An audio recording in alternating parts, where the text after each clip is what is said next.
안녕하세요. 시드니 보타닉 가든에서 찍게 되는 북한 관련 이야기. 요새 북한에서 오물풍선 엄청 던지잖아요. 네. 그에 대해서 생각이 혹시 있어요? 아니요. 아무 생각이 없어요? 원래는 진짜 뭐 아까 북한에서 그런 안 보냈잖아요. 네. 그래서 뭐 처음에 보낼 때는 뭐 그러려니 정 보낼 게 없으니까 오물풍선 보냈나 보다 뭐 이런 생각을 했는데, 세계가 돌아가는 정세나 막 이런 거를 볼 때 네. 이거 심상치 않은 것 같은데 라는 불안감 같은 게 들어요.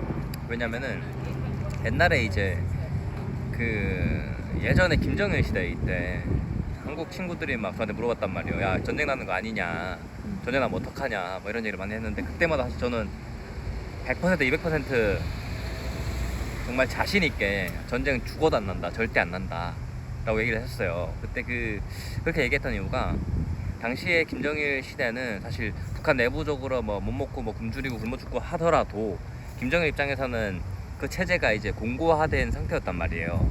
그러니까 어떤 외부적 충격이 없는 한은 절대 내부에서 무너질 일이 없는, 뭐 사실 쿠데타 날 일도 거의 없는, 절대 없는 뭐 그런 너무 안정적인 상태였죠. 그러다 보니까, 그러면 이제 김정일이 절대 권력이고 거의 전제 군주잖아요. 왕이잖아요. 거기에 괜히 다른 나라랑 전쟁을 일으켜서 외부 충격을 본인 스스로 만들어 가지고 자기 자리를 던질 이유가 없단 말이에요. 그래서 저는 이제 절대 전쟁은 안 날 것이다 라고 생각을 했었고, 그렇게 얘기를 했었는데, 뭐 제가 뭐 불안감을 조장하자고 뭐 얘기하는 게 아니라, 요즘은 드는 생각이 전쟁이 날 수도 있겠는데 라고 싶은 게, 물론 옛날에도 뭐 엘리트층들, 뭐 소위 말하는 북한 엘리트들 뭐 탈북하고 했었는데, 요즘 같은 경우는 그 수가 아직까지 뭐 미미하긴 하지만은 상대적으로 그때랑 비교해 보면은 좀 늘어난 편이란 말이에요. 그러면 이제 그러고 이제 김정일이 사실 집권한 지도 그렇게 오래되지 않았고, 그리고 김정은 체제라는 것 자체가 막 공고화되지도 않았고 아직. 그러다 보니까 이제 김정일 자체가 혼자 스스로 이제 불안감을 느껴서, 그러니까 역설적으로 이제 김정일은 자기 자리를 지키려고 이제 전쟁을 안 일으켰다고 치면은, 전쟁 못 했다고 치면은, 그 반대로 이제 김정은은 자기 자리를 지키려고 전쟁을 할 수도 있지 않을까?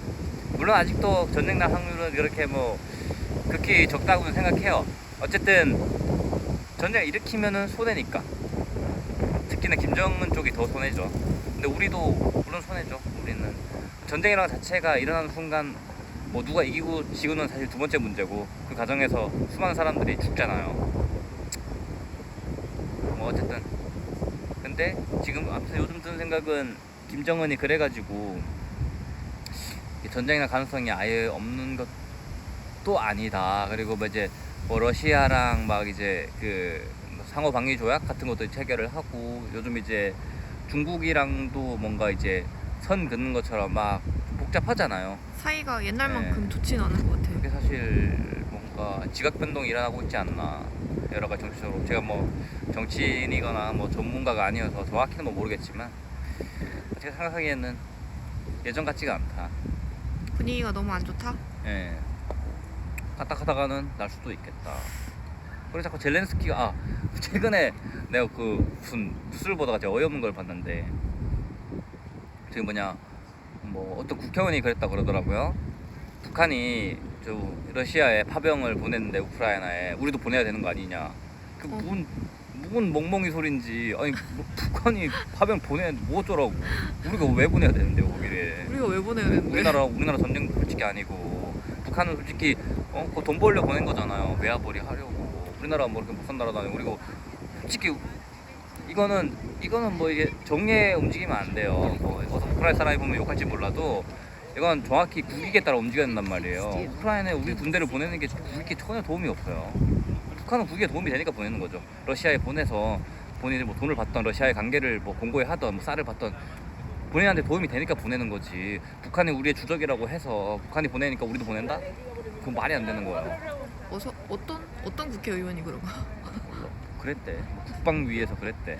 그것도 뭐 댓글들이 막 다 욕이더만. 네 아들 보내라 그러면. 그니까. 미쳤냐고. 자기 아들 보내지. 그러니까. 요새 우물풍선 때문에 지연이 너무 많이 돼가지고 짜증나. 오물풍선 때문에. 근데 북한이 노리는 게 그걸 수도 있어. 사실 뭐 북한이 우리한테 보내가지고 뭐 데미지를 줄 수 있는 게 없잖아. 근데 이제 우리나라는 민주주의 국가다 보니까 언론공사 이런 걸 막 보내서 여러 가지 사회 어떻게든 기반 시설이나 뭐 사회 질서를 좀 혼란시키면은 그게 득이라고 생각하나 봐. 어떻게든 뭔가 발악하는 느낌이랄까? 그러니까 뭐든 피해 주려고. 아무튼 그래서 궁극적으로는 저는 우리나라도 핵을 소유해야 된다고 봐요. 이판사판이에요, 이판사판. 봐봐, 이제 누구도 믿을 게 없어요. 솔직히 뭐 미국 해우산, 아니 뭐 때려 맞은 다음에 예를 들어서 그때 누가 그러던데 미국에서 예를 들어서 뭐 핵 보복 해준다고 칩시다. 근데 우리가 핵 가지고 있는 거랑 남의 핵 비밀리는 거랑 이런 거야. 뭐 지나가는 사람이랑 싸움이 났어. 싸움이 났는데 힘센 형이 나 지켜주기로 했어. 근데 내가 한 대를 맞았어. 뭐 얼굴을 하나 맞았겠지.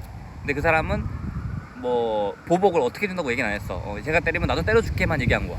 그 형이 가서 그 사람 엉덩이 한번 쳤어. 끝이야. 나 때려줬잖아. 하면 어떡할 거냐 이거지. 그래서 사람이든 나라든 본인이 힘이 있어야 됩니다. 힘이 세야 네. 되는데. 그래서 저는 핵을 가져야 된다고 봅니다. 이 세상에 아무도 믿을 놈이 없거든요. 사람이고 뭐 나라고. 평화주의. 우리 이게 우선이에요. 배타적 민족주의로 가야 됩니다.